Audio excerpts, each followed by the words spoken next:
Good Morning Business.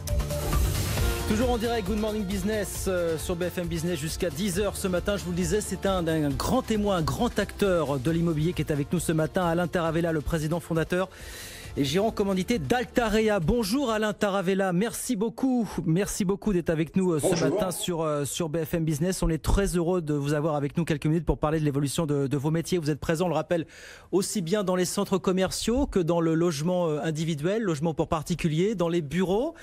Ce sont des secteurs où les choses se sont un peu figées et pourtant on a eu connaissance de vos résultats semestriels hier. Vous avez résisté dans la tempête, chiffre d'affaires en hausse de 8%, résultat net récurrent qui progresse de 7%, 118 millions d'euros. Comment avez-vous fait dans la tempête pour résister, Alain Taravella?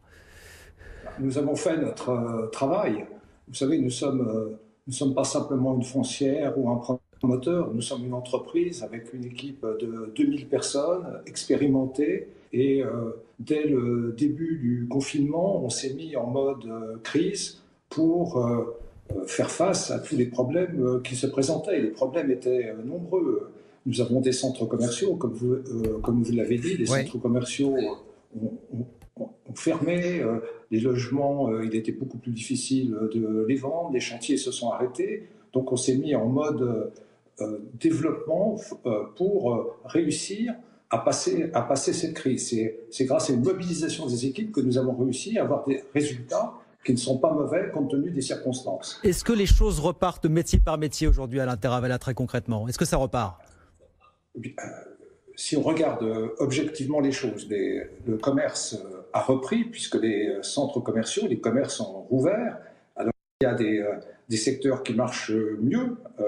Par exemple, nous avons des retail parks, c'est ces centres commerciaux à l'air libre où les clients viennent plus volontiers. Oui. Par contre, il y a des secteurs comme l'habillement qui sont un tout petit peu plus difficiles, mais globalement, on peut dire qu'on est au chiffre d'affaires à 90-95% de l'année dernière à la même époque. Donc ça a repris. Et l'immobilier logement a lui repris. Il ne s'est jamais vraiment arrêté. Les particuliers ont continué à acheter pendant la période du confinement et continuent d'acheter maintenant. Alors tout ça est un tout petit peu dégradé par rapport à l'année dernière, mais nous avons de très bons résultats en termes de commercialisation. Oui, et du point de vue de l'immobilier de bureau, alors quel bilan vous faites aujourd'hui à Taravella? Pardon, je sais pas. Nous continuons, disons, ce qui a été le relais pour nous de la vente immobilière. Nous avons vendu à des particuliers et ce qui est très intéressant, c'est que les investisseurs institutionnels qui achètent pour louer sont également au rendez-vous pour acheter des appartements.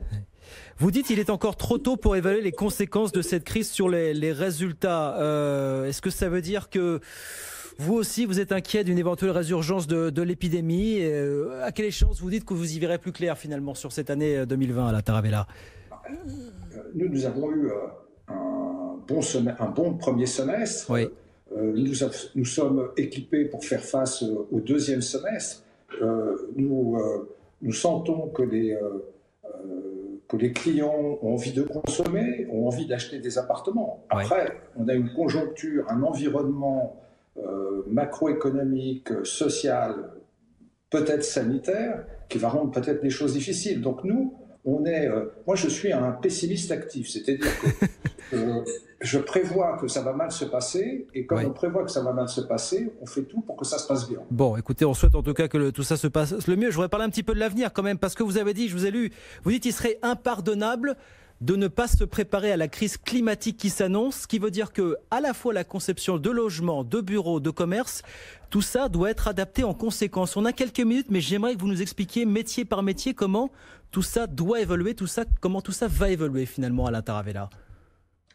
Alors nous, comme je le dis, nous faisons des logements, des bureaux, des commerces, nous sommes une entreprise de ville. Oui. Notre métier, c'est de loger les gens et de faire en sorte que les Français, puisque nous sommes plutôt implantés en France, soient bien dans les murs pour faire ce qu'ils veulent. Vous êtes des aménageurs urbains, comme vous dites. Voilà, donc la première chose pour s'adapter à la crise climatique, nous le faisons déjà.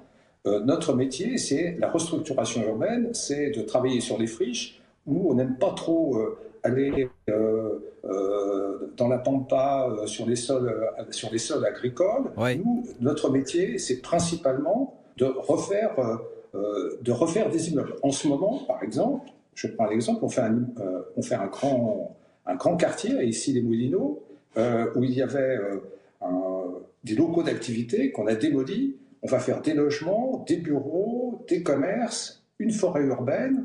On va densifier ce site, on va construire plus de mètres carrés, mais c'est à l'intérieur de la ville, donc on ne prend pas de mètres carrés agricoles, et il va y avoir une forêt urbaine, et les gens vont être beaucoup mieux. Donc ça, c'est une partie de notre métier pour viser pour se battre contre la dégradation climatique, c'est déjà de travailler sur les friches. Oui. Ça, c'est le métier d'urbaniste. Après, produit par produit, en matière de logement, il faut que nous fassions des logements plus vertueux, il faut que nous fassions des logements qui consomment moins d'énergie. On le fait déjà. On va accentuer cela.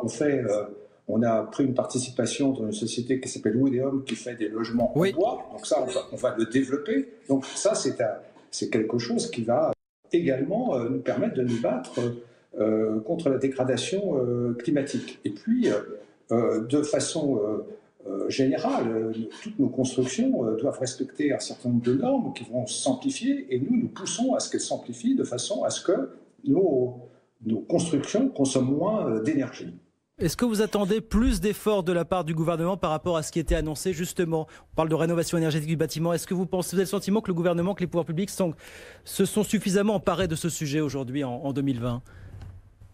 Le gouvernement est très conscient qu'il faut faire des efforts en matière de climat, et je pense que du côté du gouvernement, il n'y a pas trop besoin de les pousser pour cela. En revanche, il faut réussir à convaincre les maires. Les maires sont ceux qui délivrent les permis de construire. Donc, nous avons une nouvelle donne, nous avons beaucoup de nouveaux maires, de nouveaux maires qui voient la ville autrement qu'hier. Donc, nous insérons, disons, complètement dans cette problématique, et nous travaillons avec les nouveaux maires, quel que soit leur parti politique. Leur appartenance politique, oui. Donc, nous sommes prêts à travailler, bien sûr, main dans la main avec les maires, et notamment les maires écologistes. Dernière question, il nous reste 1 minute, Alain Taravella, mais vous dites qu'il faut construire plus de logements vertueux. Peut-être qu'auparavant, il faut construire plus de logements. Comment est-ce que vous regardez ce problème du logement, de la difficulté de l'accès au logement encore en 2020 en France, et la frilosité justement à bâtir plus? Ça reste un problème aujourd'hui d'actualité en France. C'est clair. Tout le monde veut plus de logements, et nous avons besoin de plus de logements. Les logements, il faut les construire quelque part. Donc nous pensons fondamentalement qu'il faut refaire la ville sur la ville, il faut restructurer la ville, rénover les friches urbaines, travailler en ville, densifier en ville, et ne pas s'étaler et ne pas artificialiser les sols. Justement, quitte à passer un petit peu au-dessus des maires, voilà, c'est ce qu'on avait eu l'ambition de faire il y a 2-3 ans, ça ne s'est pas fait. Mais est-ce qu'il faut que les pouvoirs publics durcissent le ton et tordent un petit peu le bras des maires pour libérer du foncier? Parce que c'est ça l'enjeu aujourd'hui, Alain Taravella.